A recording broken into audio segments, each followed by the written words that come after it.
Hello and welcome to this short tutorial where I'm going to show you how you can use RockSteady on the DJI Avata 2 to stabilize your footage. Now first off, a couple of things we need to know before we go into this. RockSteady only applies to footage recorded onto the actual drone, so either the internal storage there or the SD card. It does not apply to footage recorded onto the goggles. That is still going to be raw, unstabilized footage. Now the Avata 2 comes with RockSteady 3.0, which is the latest version of RockSteady, and in my opinion it does a fantastic job of stabilizing all the footage that we record onto our drone, and it's actually my preferred method of stabilization on the Avata 2 because it does such a good job and it saves me time in post-production, so I don't have to go and stabilize all of my footage afterwards using gyro flow. Now it's really easy to use. I'm going to show you how you do it, so let me pop the goggles on.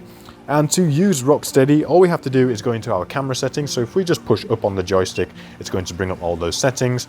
Then I'm going to go across until I see EIS. Now EIS here stands for Electronic Image Stabilization, and at the moment it's turned off, which is how you would want to have it if you wanted to use gyro flow. But I want to use RockSteady, so I'm going to click on there, and then I'm going to go onto RockSteady. Now what RockSteady is now going to do is it's going to smooth out all of my footage. So I'm going to show you a clip now shot without RockSteady, and you can see here we've got all of those bumps and things in the flying, where now when I go onto the clip that's been filmed with RockSteady on, we can see how that smooths out all of those lumps and bumps in the flying, giving me really nice stabilized footage.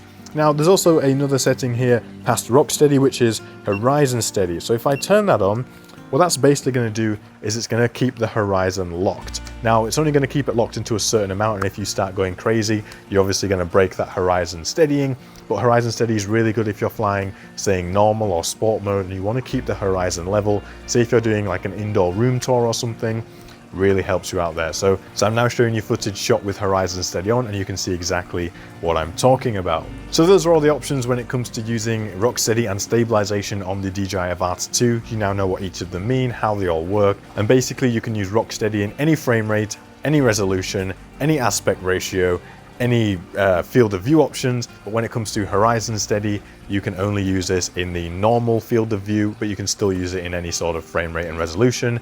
And with EIS off for gyro flow, you need to be in the wide field of view profile in order to get that to work. But I do have another video on that one if you want to check that one out after this one. If you've gained value from this video, consider becoming a member on Patreon, as it's one of the best ways to support the work that I'm doing here. Now I'm also currently working on a cinematic FPV course, so if that's something that you would be interested in, then you can sign up to the waitlist down below to get notified on all the latest developments and information with this course. Now I've also started a weekly newsletter giving you the latest drone news, hot tips and discounts, and you can find all of that linked in the video description down below. And whilst you're down there, hit that subscribe button for more videos like this. You should go and check out this video next. Thank you so much for watching, and I will see you in the next one. Bye bye.